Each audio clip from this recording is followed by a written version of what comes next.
በደብረ ታቦር ከተማ በተካሄደው ውጊያ በአይነቱ ልዩ የተባለ የጦር ወንጀል መፈጸሙን ተከታታይ መረጃዎች በመውጣት ላይ ናቸው። የድሮን ጥቃት መጠኑም ከ17 በላይ ደርሰዋል። የጦር ወንጀሉን የሚያጣራ ገለልተኛ ቡድን እንዲቋቋም ጥሪ ቀርበዋል። በሌላ በኩል የክልሉ ማረሚያ ቤት የሆነው ንፋስ መውጫ የሚገኘው ግዙፍ እስር ቤት ተሰብሮ ከ1500 በላይ እስረኞች ማምለጣቸው ተሰምተዋል። ደብረ ታቦር ከተማ እንዴት ውላ አደረች የሚለውና የቀጠናው አሁናዊ ሁኔታ በተመለከተ ቀዳሚው መረጃችን ነው።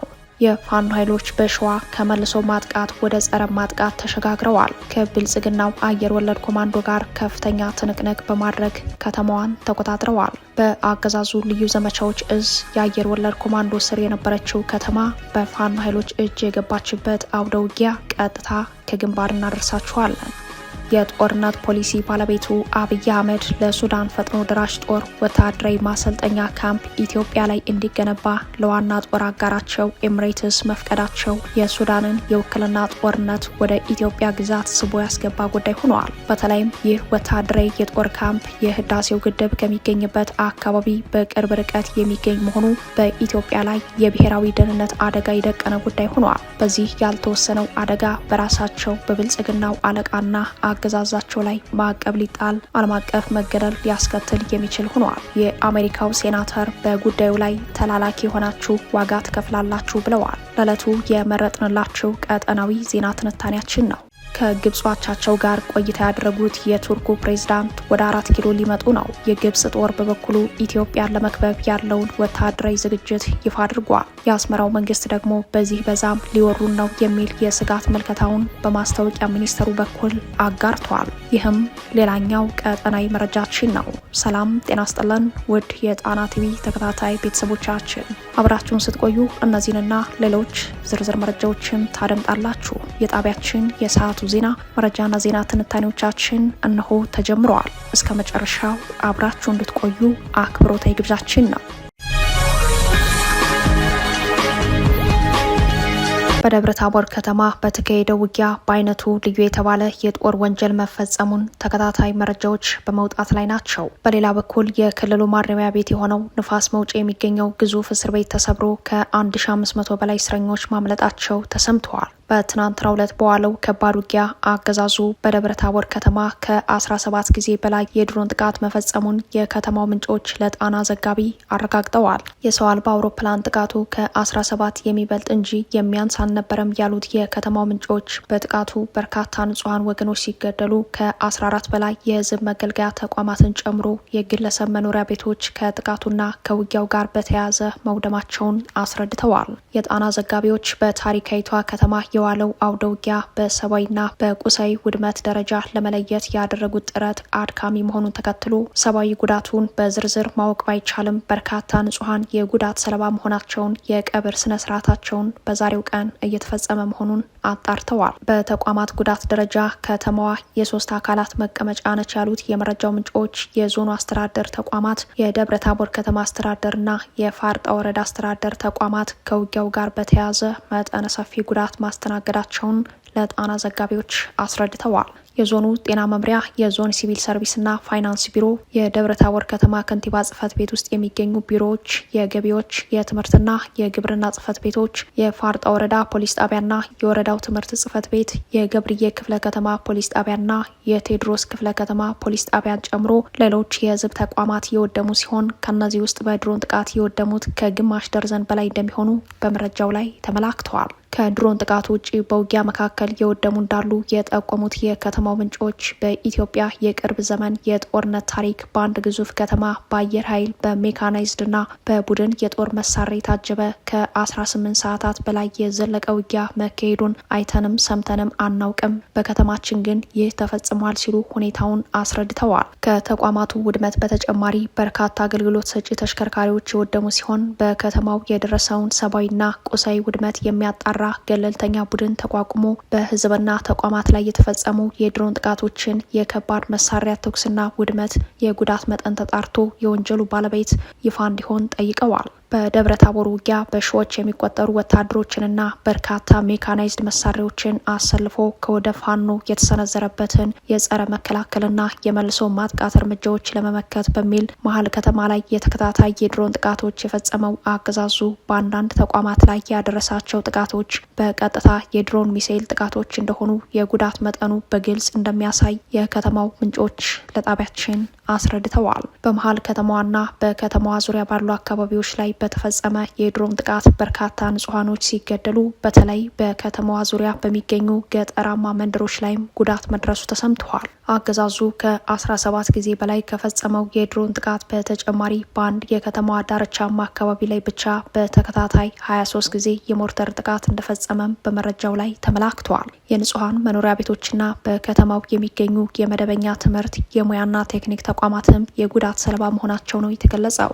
በከተማዋ ግራር ሰፈር፣ መሎ ማረሚያ ቤት፣ ጎንደር በር፣ አባረጋይ፣ ወይብላ ማርያም የጀመረው ውጊያ ከሰዓት በኋላ ወደ መሀል ከተማው እንደተስፋፋና የከፋው ውድመት የተፈጸመው በዚህ ወቅት እንደሆነ የመረጃው ምንጮች ገልጸዋል። በአገዛዙ በኩል ወይብላ ማርያም አየር ማረፊያ፣ ቄራ ኡራኤል ቤተክርስቲያን አካባቢ፣ ኢየሱስ በታች ልዩ ስሙ ወርቅ የሚባል ቦታ፣ በተጨማሪም እብናት መውጫ ማረሚያ ቤት አቅራቢያና የዞን ከተማና ወረዳ አስተዳደር ቢሮዎች በሚገኙባቸው አካባቢዎች የድሮን ጥቃት መፈጸሙን ከአካባቢው ምንጮች አረጋግጠናል። ትናንት የካቲት 4 ከምሽቱ 12 ሰዓት ጀምሮ በከተማዋ ውጊያ እንደቆመ የፋኖ ኃይሎች ወደ ኋላ ኃይላቸውን ስበው ከከተማዋ በቅርብ ርቀት ቦታ እንደያዙ መሆኑ ተገልጿል። በትናንቱ የከተማ ውጊያ ከደረሰው ሰብአዊና የህዝብ ተቋማትና የግል ንብረቶች ውድመት ባሻገር የፋርጣ ወረዳ 160 የሚሆኑ ሚሊሻዎች በሙሉ ትጥቃቸውን ለፋኖ ኃይሎች ማስረከባቸው የወረዳውን የጸጥታ መዋቅር ሙሉ በሙሉ ሽባ ያደረገው ሆኗል። በሌላ በኩል የክልሉ ማረሚያ ቤት የሆነው ንፋስ መውጫ የሚገኘው ግዙፍ እስር ቤት ተሰብሮ ከ1500 በላይ እስረኞች ማምለጣቸው ተሰምተዋል። የፋኖ ኃይሎች ንፋስ መውጫ ከተማን ከተቆጣጠሩ 3ኛ ቀን የተቆጠረ ቢሆንም ማረሚያ ቤቱ ሙሉ በሙሉ ሳይሰበር መዋል ማደሩን የጠቆሙት የመረጃው ምንጮች ሁሉም እስረኞች ማምለጣቸውን ገልጸዋል። ከነዚህ እስረኞች ውስጥ የፖለቲካና የህሊና እስረኞች እንዳሉ የነሱ መፈታት የትግሉ ትሩፋት ሆኖ ደረቅ ወንጀለኞች አብረው መለቀቃቸው ግን ነጻ በወጡ ቀጠናዎች ሰላምና መረጋጋትን ለመፍጠር በሚሰራው ስራ ለራሱ ለፋኖም ፈተና እንደሚሆኑ ከወዲሁ ተሰግተዋል። አፋብን በምህረት አዋጁ መሰል ጉዳዮችን በልዩ ጥንቃቄ እንዲከታተል ምክረ ሀሳቦች ቀርበዋል። አድማጭ ተመልካቾቻችን በመቀጠል በሌሎች ቀጠናዎች የተካሄዱ አውደ ውጊያዎችን በተመለከተ የግንባር ዘጋቢያችን ወደሚያደርሰን ዘገባ እናመራለን። ሰላም ጤና ይስጥልን አድማጭ ተመልካቾቻችን፣ ወደ ዕለቱ የግንባር መረጃዎቻችን እናመራለን። አፋብን ሸዋ ጠቅላይ ግዛት እዝ የመሐመድ ቢሆኔ ኮር ከብልጽግናው አየር ወለድ ኮማንዶ ጋር ከፍተኛ ትንቅንቅ በማድረግ ከተማዋን ተቆጣጥሯል። ኮሩ ባደረገው ተከታታይ ውጊያ መልሶ የተቆጣጠራት የለን የተባለችው ከተማ ለቀናት ባገዛዙ ልዩ ዘመቻዎች እዝ የአየር ወለድ ኮማንዶ ስር እንደነበረች የግንባር መረጃው ላይ ተመላክቷል። ከጥር 26 ቀን ጀምሮ በሸዋ ግዛት የስልክና ኢንተርኔት ግንኙነት በማቋረጥ በድሮንና በሜካናይዝድ የታጀበ ልዩ ዘመቻ ከፍቶ የነበረው ያገዛዙ ጦር ባለፉት 7 ቀናት ከፋኖ ኃይሎች በገጠመው መልሶ ማጥቃት የሸዋ ተራሮች መቀበሪያ ሆነዋል። ሆኖም በዚህ ዘመቻ ከከሚሴ ልዩ ዞን ጭምር ባመጣው ወራሪ ኃይል በሸዋ ህዝብ ላይ ያነጣጠረ ጥቃት በመክፈት በርካታ ንጹሃን ሴቶች፣ ህጻናት እንዲሁም አርሶ አደሮችን በጅምላ ማጥቃቱን መረሸኑ ይታወቃል። በሰሞኑ ዘመቻ አርሶ አደሮች እህል፣ የቤት ቁሳቁሶችን ዘርፏል። ለድግስ የተዘጋጀ የበሰለና ያልበሰለ ምግብ ሳይቀር በወታደራዊ ተሽከርካሪዎች ጭኖ ሂዷል። የመኖሪያ ቤቶች አቃጥሏል። አብያተ ክርስቲያናት ንብረትን ዘርፏል። አገዛዙ በሸዋ በተለይም በይፋት መንዝ፣ መራቤቴና ቡልጋ ምንጃር ቀጠናዎች ከፍተኛ መጠን ያለው የጦር ወንጀል ፈጽሟል። ታዲያ ወገኑን ለመታደግ በየአቅጣጫው ሲዋደቅ የነበረው የፋኖ ኃይል አፋብን ሸዋ ጠቅላይ ግዛት እዝ ተናዳፊ ሰራዊቱም መልሶ ለማጥቃት በማቀናጀት በአገዛዙ አየር ወለድ ኮማንዶ ላይ ትልቅ ኪሳራ አድርሶበታል።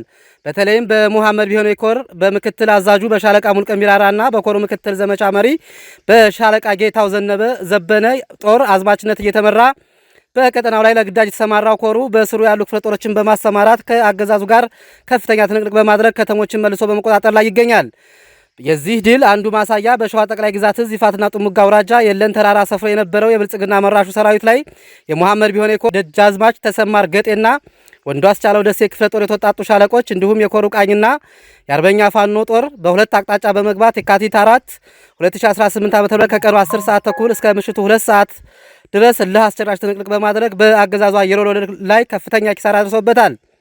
በዚህም በአገዛዙ ከሰሞኑ ተይዘው የነበሩ የይፋት ከተሞች አንዷ የለን የተሰኘችው ከተማ በፋኖ ኃይሎች ነጻ ወጥታለች። የሙሐመድ ቢሆነ ኮር የደጃዝማች ተሰማ እርገጤ ክፍለ ጦርና የወንዱ አስቻለው ደሴ ክፍለ ጦር የተውጣጡ ሻለቆች የኮሩ ቃኝ በቅንጅት በአገዛዙ አየር ወለድ ላይ በሰነዘሩት ጠንካራ ምት ከተማውን የተቆጣጠሩት በዜሮ ሰብአዊ ኪሳራ መሆኑ ደግሞ ድሉን የጎላ ያደርገዋል። በአየር መቃወሚያና በሞርተር ሽፋን የተዋጋው የአገዛዙ አየር ወለድ ጦር የሸዋን ተራሮች በባሮድ ከማጠን ውጭ በፋኖ ኃይሎች ላይ ጉዳት ሳያደርስ ሙትና ቁስለኛውን እያንጠባጠበ ከየለን ከተማ ለቆ ለመውጣት ተገዷል። በየለን ከተማ ብቻ 22 የአየር ወለድ ኮማንዶ አስከሬን የተነሳ ሲሆን ቁጥሩ በውል ያልታወቀ የአገዛዙ ጦር ቁስለኛ እንደሆነ በግንባር መረጃው ላይ ተመላክቷል። የከተማዋ የዓይን እማኞች እንደሚሉት 2 አይሱዙ መኪና ሙሉ ቁስለኛ ጭኖ ሸዋሮቢት ይፋት ሆስፒታል ሲገባ ሲቪሎችን አውጥቶ ሆስፒታል ገብቷል። ዘግይቶ በደረሰ መረጃ ደግሞ ሌሊቱን ከሸዋሮቢት ሆስፒታል ሲቪል ታካሚዎችን አስወጥቶ ሆስፒታል በራሱ አየር ወለድ ቁስለኛ ጨናንቆታል። ይህ ዜና አየር ላይ በሚውልበት ዛሬ የካቲት 5 ቀን ይፋት የለን ከተማ በአፋብን ሸዋ ጠቅላይ ግዛት እዝ የፋኖ ኃይሎች ቁጥጥር ስር ትገኛለች። የብልጽግናው አገዛዝ ለቀናት የስልክና ኢንተርኔት ግንኙነት አቋርጦ የከፈተው ወታደራዊ ዘመቻ በንጹሃን ላይ ሰፊ ጉዳት ከማድረሱ ውጭ ይህ ነው የሚባል ወታደራዊ ድል ሳያስመዘግብ በአንጻሩ ከፍተኛ ሰብአዊና ወታደራዊ ኪሳራ አስተናግዶ የነበሩትን ይዞታዎች ጭምር እያጣ ወደ ኋላ ለማፈግፈግ ተገዷል። የተጠናቀሩት የግንባር ዘገባዎች ተስፋ የልሳኑ ነኝ ከዚያው ከትግሉ ሜዳ። አብይ አህመድ ማዕቀብ ሊጣልባቸው ነው። የአሜሪካው ሴናተር በሱዳን በቀጠለው የውክልና ጦርነት ውስጥ በዘር ማጥፋት ወንጀል ለሚጠየቀው የሱዳን ፈጥኖ ደራሽ ኃይል ተላላኪ ሆናችሁ ዋጋ ትከፍላላችሁ ሲሉ ኤምሬትስ ለቡድኑ በኢትዮጵያ የከፈተችውን የጦር ማሰልጠኛ ማዕከል አድርገው አስጠንቅቀዋል። የሱዳን የውክልና ጦርነት ወደ ኢትዮጵያ ግዛት በመስፋፋት ሂደት ላይ ነው። በተለይም በቤንሻንጉል ጉሙዝ ክልል ውስጥ የተገነባው የሱዳን ፈጥኖ ደራሽ ኃይል ወታደራዊ የስልጠና ካምፕ በሮይተርስ የምርመራ ዘገባ መጋለጡን ተከትሎ የአሜሪካ ሴኔት የውጭ ጉዳዮች ኮሚቴ ሊቀመንበር ሴናተር ጂም ሪች ለጄኔራል ዳጋሎ ጦር አስታጣቂዋ ኤምሬትስና ለጦር አጋሯ አብይ አህመድ ማስጠንቀቂያ እስከ መስጠት ደርሰዋል። ሴናተር ጂም ሪች አብይ አህመድና አገዛዛቸው በጦር ወንጀለኝነት ለሚፈረጀው የሱዳን ፈጥኖ ደራሽ ኃይል በኢትዮጵያ ግዛት ወታደራዊ ማዕከል መስጠቱን በጽኑ በማውገዝ ጉዳዩን አስጊ ሲሉ ገልጸውታል። ሊቀመንበሩ ሴናተር ጂም ሪች በኤክስ ገጻቸው ላይ ባስተላለፉት መልእክት ለሱዳን ፈጥኖ ደራሽ ኃይል ዩናይትድ አረብ ኤምሬትስ በኢትዮጵያ ውስጥ ማሰልጠኛ ካምፕ ማቋቋሟንና በሶማሌላንድ በኩል ጦር መሳሪያ ማስገባቷን የሚገልጹ ዘገባዎች መመልከታቸውን በመግለጽ በእጅጉ የሚያሰጋ የሚያሳስብ ጉዳይ ብለዋል። ፈጥኖ ደራሽ ኃይሉን የዘር ማጥፋት ወንበዴ የጦር ወንጀለኛ በሚል ቋንቋ የገለጹት ሴናተሩ በዘገባዎቹ የተነተነው ጉዳይ ይህንን ታጣቂ አሸባሪ ድርጅት ብሎ ለመሰየም ተጨማሪ ምክንያትና ተጨባጭ ማስረጃ እንደሚሆን አሳስበዋል። ፈጥኖ ደራሽ ኃይሉ በሽብርተኝነት ከተፈረጀ በኋላ ለዚህ ድርጅት ድጋፍ የሚያደርጉ የውጭ አካላት ላይ ሌላ መዘዝ ሊከተል እንደሚችልም አስረድተዋል። አረብ ያልሆኑ የሱዳን ጎሳዎች ላይ የጅምላ ጥቃት በመፈጸም በዘር ማጥፋት እንደተሰማራ ተደጋጋሚ ክስ የሚቀርብለት የፈጥኖ ደራሽ ኃይሉ በውጭ ኃይሎች ዘንድ የሚደረግለት ድጋፍ አሳሳቢ ነው ያሉት የአሜሪካው ሴናተር ቡድኑን ማዕከል ያደረጋችሁ የቀጠናው ተላላኪዎች ዋጋ ትከፍላላችሁ ሲሉ አስጠንቅቀዋል። ጉዳዩን ሲያብራሩም የሱዳን ፈጥኖ ደራሽ ኃይልን የድጋፍ ሰንሰለት በመበጣጠስ በዓለም አቀፍ ሽብርተኛ ተፈርጆ እርምጃ ከተወሰደ በኋላ ከቡድኑ ጋር ግንኙነት ያለው ማንኛውም ሀገር ወይም ተቋም እንዲሁም መሪ በሽብርተኝነት ድጋፍ ወንጀል ሊከሰስና ከባድ የኢኮኖሚ ማዕቀብ ይጣልበታል በማለት አስጠንቅቀዋል። ሴናተሩ እንዳሳሰቡት ማዕቀቡ ከተጣለ በቀጠናው የውክልና ጦርነት አጀንዳ አስፈጻሚ የሆኑት አብይ አህመድና አገዛዛቸው ከተባበሩት አረብ ኤምሬትስ ጋር እኩል ማዕቀብ ከሚጣልባቸው ቀዳሚዎች መካከል መመደባቸው አይቀሬ ነው። አብይ ለፈጥኖ ደራሽ ጦሩ ወታደራዊ ማሰልጠኛ ካምፕ ኢትዮጵያ ላይ እንዲገነባ ማመቻቸታቸው የሱዳንን የውክልና ጦርነት ወደ ኢትዮጵያ ግዛት ስቦ ያስገባ ጉዳይ ሆኗል። በተለይም ይህ ወታደራዊ የጦር ካምፕ የህዳሴው ግድብ ከሚገኝበት አካባቢ በቅርብ ርቀት የሚገኝ መሆኑ በኢትዮጵያ ላይ የብሔራዊ ደህንነት አደጋ የደቀነ ጉዳይ ሆኗል። የፖለቲካ ታዛቢዎቹ እንደሚሉትም ግብጽ በህዳሴው ጉዳይ ለረጅም ጊዜ ስታራምደው የነበረችው ትርክት ኢትዮጵያ የግድቡን ሰላምና ደህንነት ማረጋገጥ አትችልም ለሚለው የተሳሳተ የስጋት ትንተና ልክ አድርጎ ያቀረበ ሆኗል። ግብጽ በራሷ አቅም ይህንኑ ትርክት ወደ እውነታ ለመቀየር ብዙ ሙከራዎችን ስታካሄድ ቆይታ ያልተሳካላት ቢሆንም በጦርነት ፖሊሲ ባለቤቱ አብይ አህመድ ስትራቴጂካዊ ስህተት አሁን ላይ የተሳካላት መስሏል የሚሉት የፖለቲካ ታዛቢዎች በታላቁ የህዳሴ ግድብ አካባቢ አዲስና የጦፈ የጦርነት አውድማ በማድረግ ግብጽ ስትለው እንደነበረው ኢትዮጵያ የግድቡን ደህንነት ማረጋገጥ አትችልም የሚለውን ትርክት ወደ እውነታነት እያቀረበው ነው ሲሉ ይሞግታሉ። በጉዳዩ ላይ ሮይተርስ ከሰሞኑ ያስነበበው የምርመራ ዘገባ የተባበሩት አረብ ኤምሬቶች ስልጠና የምትሰጥበት ካምፕ 10,000 ተዋጊዎችን የመያዝ አቅም እንዳለው ተመላክቷል። በጦር ካምፕ ውስጥ የሚገኙ አብዛኞቹ ምልምሎች ኢትዮጵያዊ እንደሆኑም ዘገባው አረጋግጧል። ዓለም አቀፍ መነጋገሪያ የሆነው ካምፕ በቤንሻንጉል ጉሙዝ ክልል መንጌ በተባለ ስፍራ ከድንበር 32 ኪሎ ሜትር ላይ ይገኛል።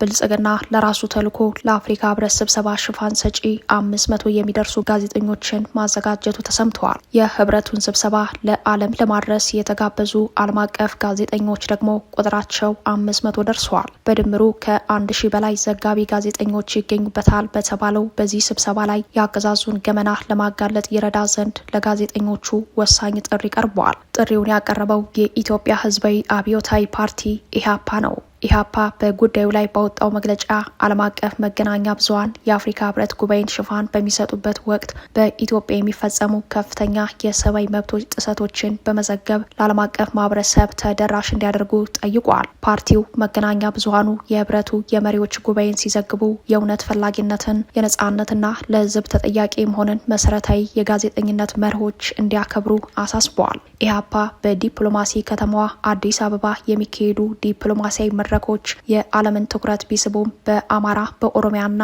በሌሎች አካባቢዎች የሚገኙ ማህበረሰቦች ተከታታይ የድሮን ጥቃቶችና የሲቪል ሰዎች ሞት ጨምሮ አሁንም ለጥቃት እየተጋለጡ እንደሚገኙ አመልክተዋል። እነዚህ አደባባይ ላይ የዋሉ እውነታዎችን መርምሮ አለመዘገብ በሚሊዮን የሚቆጠሩ ሰዎች ድምጽ እንዳይሰማና ስቃያቸው እንዳይታይ የማድረግ አደጋ አለው ሲልም የጋዜጠኞቹን ሙያዊ መርህ ጠቅሶ አስጠንቅቋል። የዓለም አቀፍ ሚዲያ ጋዜጠኞች ቢያደርጓቸው ያሏቸውን 5 ነጥቦችንም አስቀምጠዋል። ፓርቲው ጋዜጠኞቹ ለመዘገብ እንዲዘጋጁበት ያስቀመጣቸው 5 ነጥቦች ተከታዮቹ ናቸው። አንደኛ ከአዲስ አበባ ውጭ ስላሉ በንጹሃን ላይ ስለሚፈጸሙ ተከታታይ ጥቃቶች የተረጋገጡ መረጃዎችን እንዲፈልጉ። ሁለተኛ ጥቃት ከደረሰባቸው ማህበረሰቦች ከሰብአዊ ረዳት ሰራተኞችና ከገለልተኛ ታዛቢዎች ጋር በጥቃቶቹ ዙሪያ እንዲነጋገሩ። ሶስተኛ ጋዜጠኞች፣ ፖለቲከኞች፣ የሰብአዊ መብት ተሟጋቾችና በሺዎች የሚቆጠሩ ንጹሃን ዜጎች በመንግስት አማካኝነት ለአመታት ያለ አግባብ ታስረው የሚገኙባቸውን እስር ቤቶች እንዲጎበኙ። አራተኛ በጥንቃቄ በሚዛናዊነትና በድፍረት እንዲዘግቡ። አምስተኛ የሰላማዊ ሰዎች ስቃይ በመሪዎች ስብሰባና በአዲስ አበባ የመንገድ ዳር መብራቶች እንዳይሸፈን እንዲያደርጉ ሲል ለ39ኛው የአፍሪካ ህብረት የመሪዎች ጉባኤ ዘጋቢዎች ጥሪ አቅርበዋል። ስብሰባውን ለዓለም ለማድረስ ከሀገር ውስጥና ከውጭ የተውጣጡ 1000 የሚጠጉ የመገናኛ ብዙሃን ባለሙያዎች ብዕራቸውንና ካሜራቸውን አዘጋጅተው እየጠበቁ መሆናቸውን ለጉዳዩ የቀረቡ ምንጮች ጠቁመዋል። ከጋዜጠኞቹ መካከል 500 የሚጠጉት ጋዜጠኞች ከተለያዩ የዓለም ሀገራት ወደ ኢትዮጵያ ይገባሉ። ቀሪዎች 500 የሚሆኑት ደግሞ በፕሬስ አፈና በአፍሪካ ከቀዳሚዎቹ ተርታ የሚመደበው የብልጽግና አገዛዝ ያልዘጋቸው ሚዲያዎችና ያላሰራቸው ጋዜጠኞች በተለይም የራሱን የገጽታ ግንባታ ላይ አተኩረው ፕሮፓጋንዳ የሚያስተጋቡ ለጉባኤው ሽፋን ሰጪ በሚል ያዘጋጃቸው የሀገር ውስጥ ጋዜጠኞች ናቸው። ከግብጽ አቻቸው ጋር ቆይታ ያደረጉት የቱርኩ ፕሬዝዳንት ወደ 4 ኪሎ ሊመጡ ነው። የግብጽ ጦር በበኩሉ ኢትዮጵያን ለመክበብ ያለውን ወታደራዊ ዝግጅት ይፋ አድርጓል። የአስመራ መንግስት ደግሞ በዚህም በዛም ሊወሩን ነው የሚል የስጋት መልከታውን በማስታወቂያ ሚኒስተሩ በኩል አጋርተዋል። ከግብጽ አቻቸው አብዱል ፈታህ አልሲሲ ጋር ከሰሞኑ በካይሮ ቆይታ ያደረጉት የቱርኩ ፕሬዝዳንት ረሲፕ ጣይብ ኤርዶጋን ወደ አዲስ አበባ ጉዞ ሊያደርጉ መሆኑ ተሰምተዋል። ጉዞው የብልጽግናው አገዛዝን ከማስጠንቀቅ ጀምሮ በቀጠናው አጀንዳ አስፈጻሚ ያደረገችው የተባበሩት አረብ ኤምሬትን ያካተተ ነው። ኤርዶጋን ካይሮ ላይ መክረው እንዳበቁ የግብጹ ፕሬዝዳንት አብዱል ፈታህ አልሲሲ እሳቸውን ከሸኙ በኋላ በአፋጣኝ ወደ ተባበሩት አረብ ኤምሬት አቡዳቢ አምርተው ከፕሬዝዳንት ሼክ መሐመድ ቢን ዛይድ ጋር መምከራቸው ይታወሳል። አልሲሲ ከተባበሩት አረብ ኤምሬት እንደተመለሱ ኤርዶጋን እኔም ወደዚያው እጓዛለሁ ማለታቸው ትኩረት ስበዋል። በቀጠናው አሁን እየታየ ባለው የዲፕሎማሲ ትንቅንቅ ጋር በተያያዘ የሳውዲ አረቢያ የውጭ ጉዳይ ሚኒስተር ልዑል ፋይሰል ቢን ፋርሃን አልሳውድ በትናንትናው ዕለት አዲስ አበባ ተገኝተው ከአብይ አህመድ ጋር መምከራቸው ይታወቃል። አሁን ደግሞ ፕሬዚዳንት ኤርዶጋን አዲስ አበባ እንደሚመጡ ታውቋል። የዜናው ምንጭ የቱርኩ የዜና ወኪል አናዶሉ እንዳመላከተው ፕሬዚዳንቱ ወደ ኢትዮጵያ የሚጓዙት በመጪው ሳምንት መጀመሪያ ላይ ነው። ቱርክ ከተለያዩ ሀገራት ጋር ካሏት ግንኙነቶች ጋር በማያያዝ ፕሬዚዳንቱ ማብራሪያ በሰጡበት ወቅት በመጪው ሳምንት ወደ ተባበሩት አረብ ኤምሬትና ኢትዮጵያ የጉዞ እቅድ መያዛቸውን ዘገባው አመላክተዋል። ፕሬዚዳንቱ ወደ ኢትዮጵያ ጉዞ የሚያደርጉት የአፍሪካው ቀንድ ቀጠና በመካከለኛው ምስራቅ ሀገራት ተዋናይነት ከባድ ውጥረት ውስጥ በገባበት ጊዜ ነው። በሶማሊያ ጉዳይ ስስ ልብ ያላቸው ፕሬዚዳንቱ እስራኤል ከሶማሊያ ተገንጥላ ራስ ገዝ ለሆነችው ሶማሊላንድ የሰጠችው እውቅና ከፍተኛ ብልጫ ውስጥ ከቷቸው ሀገራቸው በሶማሊያ ያላትን ወታደራዊ እንቅስቃሴ እንድታጠናክር አድርገዋል። ግብጽም የቱርክን ፈለግ በመከተል ጠንከር ያለ በአየር ኃይልና በሜካናይዝድ ጭምር የታገዘ እግረኛ ሰራዊትን ወደ ሶማሊያ ለማስገባት ዝግጅቷን ከሰሞኑ አስታውቃለች። በዚህ ሂደት ውስጥ ከሳምንት በፊት ካይሮ ላይ የመከሩት ኤርዶጋን ቀጣይ ጉዞዬ አዲስ አበባና አቡዳቢ ነው ማለታቸው የቀጠናውን ትርምስ በመግለጽ ያመላከተ ሆኗል።